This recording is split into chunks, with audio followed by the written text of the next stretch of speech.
بزرگان محترم، عزیز نوجوان دوستوں، بھائیوں اور قابل احترام اسلامی ماں اور بہنوں، اللہ رب العالمین کی بے شمار نعمتوں میں سے ایک عظیم نعمت ہم کو یہ بھی حاصل ہے کہ اللہ تعالیٰ نے ہمیں سید الاولین والآخرین، اشرف الانبیاء والمرسلین کا امتی بنایا۔ خاتم النبیین محمد صلی اللہ علیہ وسلم کی امت میں اللہ تعالیٰ نے ہمیں پیدا فرمایا ہے۔ یقیناً یہ ہمارے لیے بہت بڑی سعادت ہے، بہت بڑا شرف اللہ تعالیٰ نے ہم کو عطا کیا ہے۔ پیارے نبی صلی اللہ علیہ وسلم کو اللہ تعالیٰ نے نبی بنا کر بھیجا تو مؤمنوں پر اس نبی کی محبت کو لازم قرار دیا۔ اللہ کے نبی صلی اللہ علیہ وسلم حدیث صحیح میں فرماتے ہیں، لا یؤمن احدکم حتی اکون احب الیہ من والدہ وولدہ والناس اجمعین، کہ تم میں سے کوئی اس وقت تک مومن نہیں ہو سکتا ہے جب تک کہ میں اس کے نزدیک اس کے ماں باپ، اس کی آل اولاد اور سارے لوگوں سے بڑھ کر محبوب نہ ہو جاؤں۔ حضرت عمر رضی اللہ تعالی عنہ ایک مرتبہ اللہ کے نبی صلی اللہ علیہ وسلم سے بتاتے ہیں کہ اللہ کے نبی، آپ میرے نزدیک میرے اپنے آپ کے سوا جتنے بھی ہیں سب سے بڑھ کر محبوب ہیں۔ وہ اپنے آپ کو مستثنا کرتے ہیں کہ بس میں اپنے آپ کے نزدیک بہت زیادہ محبوب، میں یعنی کہ میرے علاوہ جو بھی ہیں سب سے بڑھ کر آپ کی محبت میرے دل میں ہے۔ تو اللہ کے نبی صلی اللہ علیہ وسلم بتاتے ہیں کہ نہیں عمر، تمہاری اپنی ذات سے بھی بڑھ کر میری محبت تمہارے اندر ہونی چاہیے۔ تو حضرت عمر فوراً اعلان کرتے ہیں کہ اللہ کے نبی، میرے اپنے آپ سے بھی بڑھ کر آپ ہی کی محبت میرے اندر ہے۔ تو تب اللہ کے نبی بتاتے ہیں، الآن یا عمر، ہاں اب بات بنتی ہے ٹھیک۔ تو اسی لیے اللہ تعالیٰ نے قرآن مجید کی آیت کا ایک ٹکڑا جو میں نے پڑھا اس میں یہی بتاتے ہیں کہ النبی اولی بالمؤمنین من انفسہم، کہ نبی مؤمنین کے نزدیک ان کے اپنے آپ سے بھی زیادہ بڑھ کر ہیں۔ ہر مومن کے نزدیک اپنی ذات سے بڑھ کر نبی صلی اللہ علیہ وسلم کی ذات ہونی چاہیے اور آپ کی ذات سے محبت ہونی چاہیے۔ اگر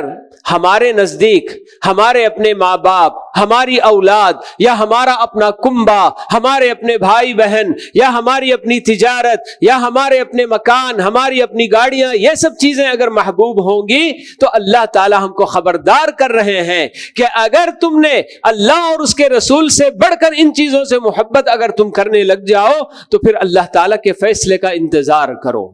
قل ان كان آباؤكم وأبناؤكم وإخوانكم وعشيرتكم وأموال اقترفتموها وتجارة تخشون كسادها ومساكن ترضونها أحب إليكم من الله ورسوله وجهاد في سبيله فتربصوا، کہ تمہارے اپنے ماں باپ، تمہاری آل اولاد، تمہارے بھائی بہن، تمہارا کنبہ، تمہارا وہ مال جو تم نے پسینہ بہا کر کمایا ہوا ہے، تمہاری وہ تجارت جس کے جو کہ ٹھپ ہو جانے سے تم کو ڈر ہے، اور تمہارے وہ محلات، وہ مکانات جن سے تم بے تحاشا محبت کرتے ہو، یہ سب چیزیں اگر اللہ اور اس کے رسول اور اس کے راستے میں مجاہدہ کرنے، کوششیں کرنے سے بڑھ کر زیادہ تمہارے نزدیک محبوب ہوں گی تو تم اللہ تعالیٰ کے فیصلے کا انتظار کرو کہ اللہ تعالیٰ تمہارے حق میں کیا فیصلہ کرے گا۔ تو یہ یقیناً ایسی محبت کہ جو صرف زبانی دعویٰ یہ جو کافی نہیں ہوتا۔ محبت کا مطلب کیا ہے کہ اللہ کے نبی صلی اللہ علیہ وسلم کی ذات ہمارے نزدیک سب سے زیادہ محبوب ہونے کا مطلب یہی کہ آپ کا ہر عمل ہمارے اپنے نزدیک، ہمارے اپنے اوپر بالکل جو کہ بہت اہم ہونا چاہیے، اور اس کی پیروی میں ہم اپنی سعادت اور اپنا شرف ہم جو سمجھنا چاہیے۔ ایسا نہیں کہ بس صرف زبانی دعویٰ ہم کر لیں کہ ہاں اللہ کے نبی سے بہت محبت ہے، مگر عمل کے اعتبار سے اللہ کے نبی صلی اللہ علیہ وسلم نے جو راستہ ہمیں بتایا، ہر کام میں، پہننے اوڑھنے میں، بیٹھنے اٹھنے میں، کھانے پینے میں، سونے جاگنے میں، اور ہمارے اپنے جو تعلقات، ہمارے اپنے ماں باپ کے ساتھ، بھائی بہنوں کے ساتھ، ہمارے اپنے تجارتی کام، ہر چیز میں ہم اپنی منمانی کرتے رہیں، اور اللہ کے نبی نے ہم کو کیا طریقہ بتایا اس کی طرف ہماری کوئی توجہ نہ ہو، کوئی پرواہ نہ ہو، تو یہ محبت نہیں ہے۔ تو محبت واقعی معنوں میں اگر اللہ سے اور اللہ کے نبی سے محبت ہے تو اللہ تعالی ہمارے لیے ایک ہی راستہ بتا رہے ہیں کہ آپ کی محبت کو ثابت کرنے کا بس ایک راستہ ہے، قل ان کنتم تحبون اللہ فاتبعونی یحببکم اللہ، کہ آپ نبی کہہ دیجئے مومنین سے کہ اگر واقعی تم لوگوں کو اللہ تعالیٰ سے محبت ہے اور اللہ کی محبت کے ساتھ اللہ کے نبی کی محبت بھی ہوگی، اگر یہ محبت کا دعویٰ ہے تمہارا تو تمہارے سامنے ایک ہی راستہ ہے، فاتبعونی کا راستہ، میری پیروی کرو ہر کام میں۔ بس آپ کی ذات، پیارے نبی صلی اللہ علیہ وسلم کی ہی ذات ایسی ہے کہ آپ نے جو بھی کہہ دیا، جو بھی کر دیا، کسی بھی امتی کو دیکھنے کی، پوچھنے کی کوئی ضرورت نہیں کہ ایسا کرنا ہے کہ نہیں کرنا ہے، صحیح ہے کہ غلط ہے، آپ کا بتایا ہوا ہر کام بالکل صحیح ہوگا۔ لیکن آپ کے علاوہ کسی بھی اور کی بات میں آدمی کو رک بھی سکتا ہے، پوچھ بھی سکتا ہے، ہاں یہ صحیح ہے کہ صحیح نہیں۔ امام مالک رحمہ اللہ جب مسجد نبوی میں بیٹھ کر درس دیتے رہتے ہیں، کسی مسئلے میں ان کی اپنی رائے وہ بتاتے ہیں، تو کوئی صاحب امام ابو حنیفہ رحمہ اللہ کے درس میں بھی رہے اور وہاں سے یہاں مدینہ آ کر امام مالک کے درس میں شریک ہو کر جب وہ مسئلے میں امام صاحب کی اور امام مالک کی رائے الگ الگ جب سنتے ہیں تو وہ بھری مجلس میں کہتے ہیں کہ وہاں امام صاحب نے تو اس مسئلے میں ایسا فتویٰ دیا، ایسی ان کی رائے ہے۔ تو اسی وقت امام مالک رحمہ اللہ یہ اتنا بہترین مقولہ کہتے ہیں کہ جو کہ بالکل جو ہے آب زر سے لکھا جانے والا یہ مقولہ کہ کل یؤخذ من قوله ویرد الا صاحب هذا القبر، کہہ کر کہ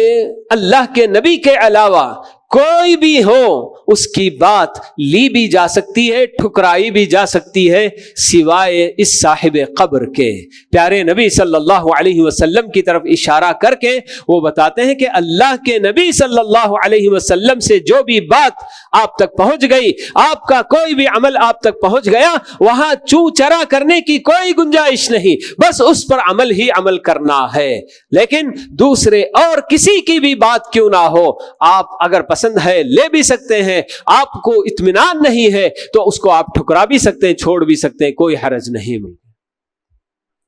تو بہرحال پیارے نبی صلی اللہ علیہ وسلم کی محبت کا ہم کو ثبوت دینا ہے تو آپ کی اطاعت کر کے، آپ کی سنتوں پر بالکل قربان ہو کر، ہر سنت کو عمل کر کے یا ہر سنت کو اپنا کر اپنی زندگی میں، تب ہم کو ثبوت دینا ہوگا۔ جیسے ہمارے صحابہ جنہوں نے پیارے نبی صلی اللہ علیہ وسلم کا، جن کو ساتھ نصیب ہوا تھا، آپ کی صحبت جن کو نصیب ہوئی تھی، تو ان صحابہ نے جیسے واقعی اللہ کے نبی صلی اللہ علیہ وسلم سے محبت کا ثبوت دیا تھا کہ آپ ادھر کچھ بتاتے فوراً اس پر عمل پیرا ہونے کی کوشش کرتے۔ ایک صحابی اللہ کے نبی صلی اللہ علیہ وسلم کی مجلس میں آتے ہیں اور اللہ کے نبی دیکھتے ہیں کہ ان کی انگلی میں سونے کی انگوٹھی چڑھی ہوئی ہے، تو اللہ کے نبی وہ انگوٹھی ان کی انگلی سے نکال کر نیچے ڈال دیتے ہیں۔ پھر اس کے بعد آپ بتاتے ہیں مسئلہ کہ اللہ تعالیٰ نے امت مسلمہ کے مردوں کے لیے سونا حرام کیا ہے۔ پھر اس کے بعد اللہ کے نبی کی مجلس برخاست ہو جاتی ہے، اٹھ کر چلے جاتے ہیں۔ وہاں وہ صحابی اور دیگر اور بہت سارے صحابہ موجود رہتے ہیں۔ کہتے ہیں ان صحابی سے دوسرے صحابہ کہ ہاں بھائی چلو، اللہ کے نبی تو چلے گئے اور اب آپ کی یہ انگوٹھی سونے کی واقعی قیمت والی چیز ہے، چلو اٹھا لو، کسی نہ کسی طرح سے استعمال کر لو، پہننا تو خیر حرام ہے، ٹھیک ہے، لیکن آپ چاہے تو اپنی جو نا گھر کی عورتوں کو دے دو یا اس کو بیچ کر کوئی اور جو نا آپ جو نا فائدہ اٹھا لو۔ تو صحابی کیا کہتے ہیں؟ اللہ کے نبی صلی اللہ علیہ وسلم نے میری انگلی سے نکال کر جسے نیچے پھینک دیا، میں اسے نہیں اٹھاؤں گا، بس ویسے ہی چلتے رہے۔ پیارے نبی صلی اللہ علیہ وسلم کبھی کبھی اپنا کوئی یعنی کہ بشری تقاضا پورا کرتے ہوئے کوئی کام کرتے، اس پر بھی صحابہ جو کیا ہے مر مٹتے کہ وہ کام میں بھی کروں گا۔ حضرت عبداللہ بن عمر سب سے زیادہ اللہ کے نبی صلی اللہ علیہ وسلم کی ہر بات ہر کام کے بالکل جو ہے پیروی کرنے کے بہت خواہش مند۔ اسی لیے عبداللہ بن عمر کے بارے میں آتا ہے کہ جب وہ مدینہ سے مکہ کا سفر بھی کرتے اور ایسے مقام پر پہنچتے کہ جہاں اللہ کے نبی صلی اللہ علیہ وسلم نے بشری تقاضا پورا کرتے ہوئے قضاء حاجت کے لیے کہیں کسی مقام پر جا کر آئے تو راستے میں وہ مقام آتا ہے تو عبداللہ بن عمر ضرورت نہیں بھی ہوتی تب بھی جاتے اور وہاں تھوڑی دیر بیٹھ کر آتے کہ یہ اللہ کے نبی صلی اللہ علیہ وسلم نے یہاں جو بیٹھ۔ تو اس قدر صحابہ کرام کی جو مثالیں اگر آپ دیکھیں گے کہ کیسے کیسے بالکل یہ سب کہ جو بھی حکم اللہ کے نبی صلی اللہ علیہ وسلم اللہ تعالیٰ کی طرف سے پیغام ان تک پہنچاتے تو فوری طور پر اس پر عمل پیرا ہونے کی وہ پوری کوشش کرتے۔ شراب کی حرمت کا واقعہ آپ لوگوں نے بار بار سنا ہوگا کہ اللہ تعالیٰ نے ابتدائے اسلام میں شراب کو حرام نہیں کیا تھا، پہلے پیتے رہے صحابہ بھی، بہت سارے صحابہ زمانے جاہلیت میں بھی کبھی شراب کو انہوں نے ہاتھ نہیں لگایا تو وہ تو ویسے ہی رہ گئے تھے، مگر بہت سارے ایسے صحابہ بھی تھے اسلام لانے کے بعد بھی جب شراب حرام نہیں ہوئی تھی تو پیتے بھی رہے۔ پھر اللہ تعالیٰ نے دوسرا یہ جو نا اسٹیپ اٹھایا، پہلے تو یہ بتایا کہ بھائی شراب ایسی چیز ہے کہ جس کے اندر بھلائی بھی ہے اور برائی بھی، مگر اس کی برائی بہت زیادہ ہے۔ پھر اس کے بعد اللہ تعالیٰ نے یہ بتایا کہ نماز کو اگر آ رہے ہو تو شراب پی کر نہیں آنا۔ پھر اس کے بعد تیسرے مرحلے میں اللہ تعالیٰ نے ہر حال میں شراب حرام ہو گئی یہ اعلان کیا۔ مدینے کی گلیوں میں اللہ کے نبی صلی اللہ علیہ وسلم نے منادی کرنے کے لیے صحابہ کو بھیجا، جیسے مختلف جی ہمارے اپنے پاس بھی حکومت کا کوئی اعلان ہوتا ہے، کچھ بھی ڈھنڈورا پیٹتے ہیں، پھر اس کے بعد اعلان ہوتا ہے بازار میں، تو ویسے ہی اللہ کے نبی صلی اللہ علیہ وسلم نے بھی اپنے منادیوں کو بھیجا تھا مدینے کی گلیوں میں، جاؤ اعلان کر دو کہ شراب حرام ہو گئی ہمیشہ کے لیے۔ حضرت طلحہ اور دیگر بہت سارے بڑے بڑے صحابہ گھر میں محفل جمی ہوئی ہے شراب ہی کی، اور ان کو شراب پلانے والے چھوٹے سے بچے انس رضی اللہ تعالی عنہ، طلحہ کہتے ہیں جاؤ دیکھو باہر کیا اعلان ہو رہا ہے، کیونکہ ان لوگوں کو وقتاً فوقتاً نیا نیا حکم شریعت کا کچھ بھی آتا ہے یہ معلوم تھا، تو اس لیے فوراً کہتے ہیں کہ جاؤ دیکھو باہر کیا اعلان ہو رہا ہے۔ انس باہر جاتے ہیں، اعلان سن کر اندر آ کر بتاتے ہیں کہ اللہ کے نبی صلی اللہ علیہ وسلم کی طرف سے ندا دی جا رہی ہے، اعلان کیا جا رہا ہے کہ شراب ہمیشہ کے لیے حرام ہو گئی۔ وہ صحابہ جو کہ شراب پینے کے عادی تھے اور محفل جمی ہوئی تھی اور بچہ چھوٹا سا باہر سے آ کر بتا رہا ہے کہ اللہ کے نبی کا یہ اعلان ہے، تو انہوں نے ذرا بھی توقف نہیں کیا، تھوڑی دیر کے لیے بھی سوچا نہیں کہ چلو ابھی تو ہم پی رہے ہیں، یہ آخری شراب ہماری، پی لیتے ہیں پھر اس کے بعد چھوڑ دیں گے، نہیں، فوراً حضرت انس سے کہتے ہیں کہ اٹھو جاؤ اور جتنے مٹکوں میں شراب پڑی ہوئی ہے سب مٹکے پھوڑ دو، سارے مٹکے پھوڑ دیے جاتے ہیں۔ مدینے کی گلیوں میں شراب بہہ گئی، اس طرح سے جو روایت بات آتی ہے۔ تو یہ اللہ اور اللہ کے نبی صلی اللہ علیہ وسلم سے محبت کا یہ تقاضا ہوتا ہے کہ جیسے ہی ان کا کوئی حکم ہمارے اپنے سامنے آیا اور ہم دیکھتے ہیں ہم اس حکم کی خلاف ورزی کر رہے ہیں تو وہاں فوری طور پر صحابہ اس پر عمل کیا کرتے تھے، اور ہم لوگ بڑے آرام سے اس کو چھوڑ دیتے ہیں، نظر انداز کرتے ہیں، کہتے ہیں کہ بس ہمارا اپنا نفس جو چاہتا ہے وہ ہم کر لیں گے، ہمارا اپنا من جو کہہ رہا ہے بس اس پر ہم عمل کر لیں گے۔ پردے کا حکم نازل ہوا، ساری صحابیات پہلے جس طرح سے آج غیر مسلم عورتیں بغیر پردے کے گھومتی پھرتی ہیں اسی طرح سے بالکل گھوما پھرا کرتی تھی، پردے کا کوئی رواج نہیں تھا۔ لیکن جیسے ہی اللہ تعالیٰ نے حکم نازل کیا اپنے نبی پر کہ یا ایھا النبی قل لازواجک وبناتک ونساء المؤمنین یدنین علیہن من جلابیبہن ذلک ادنی ان یعرفن فلا یؤذین وکان اللہ غفورا رحیما، کہ اے نبی آپ اپنی بیویوں کو، اپنی بیٹیوں کو اور مومن عورتوں کو حکم دیجئے کہ وہ پردہ کریں، یہ جب حکم نازل ہوا تو کسی صحابیہ نے اللہ کے نبی کے پاس آ کر کوئی شکایت نہیں کی، اللہ کے نبی ہم تو پردے کے عادی نہیں ہیں، ابھی تو یہ پردہ کرنے کا حکم دے دیا گیا ہے، ہم کیسے پردہ کریں، پردہ کرنے سے ہمارا دم گھٹتا ہے، ہم اس کے عادی نہیں ہیں، بعد میں کریں گے۔ کچھ نہیں، بس جیسے ہی اللہ کا یہ حکم آیا اور اللہ کے نبی نے ان کو پڑھ کر سنا دیا، ساری مومن خواتین بالکل پردے کی پابند ہو گئیں۔ یہ ہوتا ہے اللہ اور اس کے رسول سے محبت کا تقاضا کہ آپ جس اللہ پر ایمان لائے ہیں اور جس نبی کو آپ جو مانتے ہیں تو ان کی محبت اتنی زیادہ ہمارے اپنے دلوں میں ہونی ہے کہ بالکل آپ کا ایک ایک حکم ہمارے اپنے سر آنکھوں پر ہونا ہے۔ لیکن پیارے نبی صلی اللہ علیہ وسلم کی محبت کا تقاضا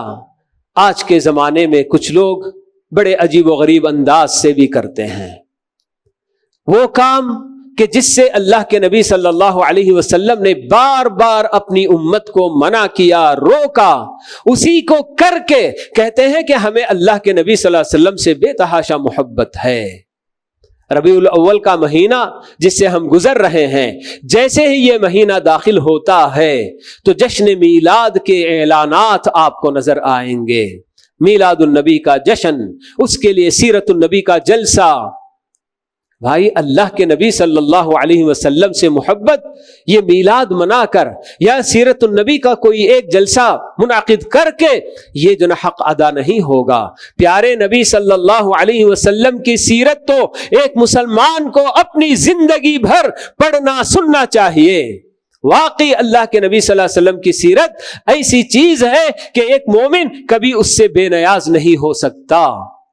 بار بار اسے پڑھنا لکھنا ہے۔ لیکن یہ صرف ربیع الاول کا مہینہ آیا تو ہم نے سیرت النبی کے جلسے کا اعلان کر دیا یا میلاد النبی کے جلسے کا اعلان کر دیا اور کہتے ہیں کہ ہاں یہ کر کے ہم اللہ کے نبی صلی اللہ علیہ وسلم سے محبت کا تقاضا ہے، آپ کی اطاعت کا جذبہ ہمارے اندر اتنا کوٹ کوٹ کر بھرا ہے کہ زندگی بھر آپ کی ہر سنت کا ہم خون کرتے رہیں گے، مگر ایک جلسہ یہ کر کے کہیں گے کہ ہاں ہم نے جو محبت کا حق ادا کر دیا۔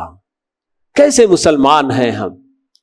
اللہ کے نبی صلی اللہ علیہ وسلم جب جب خطبہ دیتے ہیں، جمعے کا خطبہ ہو یا کوئی بھی اور خطبہ، بار بار اپنے خطبے میں یہ باتیں بتاتے ہیں کہ اللہ کا کلام سب سے بہترین کلام ہے اور زندگی گزارنے کا سب سے بہترین طریقہ محمد کا طریقہ ہے۔ اور لوگوں، ہر نئی کام کے ایجاد کرنے سے بچو۔ آپ برابر بتاتے ہیں کہ سب سے بدترین کام وہ ہے جو کہ دین میں کوئی نیا کام ایجاد کیا جائے۔ نیا کام کا مطلب یعنی اللہ نے، اللہ کے نبی نے اس کو دین کا حصہ نہیں قرار دیا تو ہم اپنی طور پر دین اس کو بنا کر نیا کام دین کے اندر ایڈ کر دینا۔ آپ نے بتایا کہ دین میں جو بھی نیا کام ایجاد کیا جائے گا وہ سب جناب کیا بدعت ہے، اور ہر بدعت گمراہی ہے، اور ہر گمراہی کا انجام بالکل جناب جہنم تک پہنچنا ہے۔ در حقیقت ہمارا اپنا ازلی دشمن شیطان، جو اللہ تعالیٰ سے مہلت مانگ کر آیا کہ آدم اور آدم کی اولاد کو میں تجھ سے دور کرنے کی کوشش کروں گا، مجھے تو مہلت دے دے قیامت تک۔ تو بس اسی کے نتیجے میں یہ شیطان، اللہ تعالیٰ نے اس کو ایسی خصلت بھی دی ہے کہ جو کام انسان کرتا ہے برائی کا، اور برا کام، ہر برے کام کو انسان کی نظر میں بہت اچھا بنا کر دکھاتا ہے، اسی کے اندر اس کو جو ہے کہ خوشنما بنا کر اس کو دکھاتا ہے۔ یہی اللہ تعالیٰ کہتے ہیں وَزَيَّنَ لَهُمُ الشَّيْطَانُ أَعْمَالَهُمْ، کہ شیطان انسان جو بھی عمل کرتے ہیں تو ان اعمال کو مزین کر کے اچھا بنا کر ان کی نگاہوں میں دکھاتا ہے کہ آپ جو کر رہے ہیں بالکل صحیح کر رہے ہیں۔ دنیا میں آج مسلمان کم ہیں اور غیر مسلم بہت زیادہ، اگر تناسب دیکھا جائے بہت اونچ نیچ کافی ہے، غیر مسلم جو اللہ پر ایمان نہیں رکھنے والے بندے یہ بہت زیادہ ہیں، تو شیطان ان سب کی عقلوں پر حاوی ہو کر انہیں وہ جو کام کر رہے ہیں، جو بھی وہ جس کی بھی پوجا کر رہے ہیں، جس کی بھی پرستش کر رہے ہیں، جسے بھی وہ خدا مانتے ہیں، یا بالکل جو ہے کسی دین کے نہیں ماننے والے بھی ہیں، نہ کسی خدا کو مانتے، کچھ نہیں ہے، تو ان سب ہی عقیدوں کو، ان کے کاموں کو شیطان نے ان کے دلوں میں یا ان کے ذہنوں میں بالکل جو ہے خوشنما بنا کر دکھایا، تو اسی پر وہ لوگ لگے ہوئے ہیں۔ مسلمانوں میں جو بندے شرک نہیں کر پاتے، اللہ تعالیٰ ان کے اندر شرک سے بچنے کی جو قوت دے رکھا ہے، تو ایسے بہت سارے مسلمانوں کو دوسرے نمبر پر شیطان کا یہی جو طریقہ ہوتا ہے کہ وہ بدعات میں لگانے کی کوشش کرتا ہے۔ بدعت یعنی کہ انسان دین سمجھ کر اور اجر و ثواب کا کام سمجھ کر اس کو انجام دیتا ہے، جبکہ اس میں کسی قسم کا کوئی اجر نہیں، بلکہ الٹا اللہ تعالیٰ کو وہ ناراض کرنے والی بات ہوتی ہے۔ تو شیطان ایسے بہت سارے بدعات کو ان میں لگا کر مسلمانوں کو ان کا اپنا وقت بھی برباد کرتا ہے، ان کی اپنی محنت بھی برباد کرتا ہے، ان کا اپنا پیسہ برباد کرتا ہے، سب کچھ برباد ہو جائے۔ کیوں؟ کیونکہ وہاں جب آدمی مسلمان یہ جو بدعات دین سمجھ کر کرتے جا رہے ہیں، وہاں جب پہنچیں گے اللہ رب العالمین کے پاس، تو کوئی چیز ان کے کھاتے میں نہیں لکھی جائے گی، کیونکہ اللہ تعالیٰ کے پاس جو عمل لکھا جائے گا وہ صرف وہ عمل جو کہ اللہ نے ہمارے لیے کرنے کا، اللہ کے نبی نے ہمارے لیے کرنے کا بتایا ہے۔ اس کے علاوہ ہم اپنے طور پر کسی بھی کام کو بہت اچھا کام ہے، اس کے کرنے میں کیا حرج ہے، یہ سمجھ کر اگر ہم کریں گے تو اللہ رب العالمین کے پاس اس کی کوئی مقبولیت نہیں ہوگی، اللہ تعالیٰ ہرگز نہیں قبول کریں گے۔ بندے اپنی جگہ پر بول لیتے ہیں اپنے دل کی تسلی کے لیے، ہم اللہ کے لیے کر رہے ہیں، اللہ قبول کر لے گا، نہیں کرے گا میرے بھائی۔ اللہ نے صاف بتا دیا کہ میرے نزدیک تمہارا عمل قبول ہونا ہے تو دو شرطیں ضروری ہیں۔ ایک تو عمل کے اندر ریاکاری نہیں ہونا، اللہ کے لیے عمل کرنا، اور دوسرا میرے نبی جس طریقے سے تم کو کر کے بتائے اسی طریقے پر تم عمل کرو گے تو اللہ کے پاس وہ مقبول ہے۔ یہ دو شرطوں میں سے کوئی ایک شرط بھی نہیں پائی گئی۔ کتنے خلوص کے ساتھ اللہ کے لیے میں یہ عمل کر رہا ہوں بول کے کرے، مگر وہ عمل اللہ کے نبی کی سنت کے خلاف ہے تو اللہ کے دربار میں ہرگز نہیں قبول ہوگا۔ تو اس لیے ہمیں معلوم ہونا چاہیے کہ ہمارا یہ دشمن شیطان ہمیں بہت سارے بدعات میں، خرافات میں لگا کر ہمارا اپنا سب کچھ برباد کرنا چاہ رہا ہے جی۔ اور عام طور پر جب آدمی گناہ تو کرتا ہے تو گناہ کا احساس ہوتا ہے تو اس سے پلٹ کر آنے کی کوشش کرتا ہے، لیکن جب کوئی کام دین کا کام سمجھ کر کرتا ہے تو بندہ اسے چھوڑ کر آنے کی بھی نہیں سوچتا ہے، میں تو دین کر رہا ہوں، کیوں میں اس کو چھوڑوں، یہ جو نہ کرتا ہے۔ تو اسی لیے شیطان بڑے بڑے گناہوں میں مبتلا کرنے سے بھی کہیں زیادہ بندوں کو اس طرح کے بدعات میں جو نہ ملوث کرنے کی اور ان میں ڈالنے کی وہ کوشش کرتا ہے۔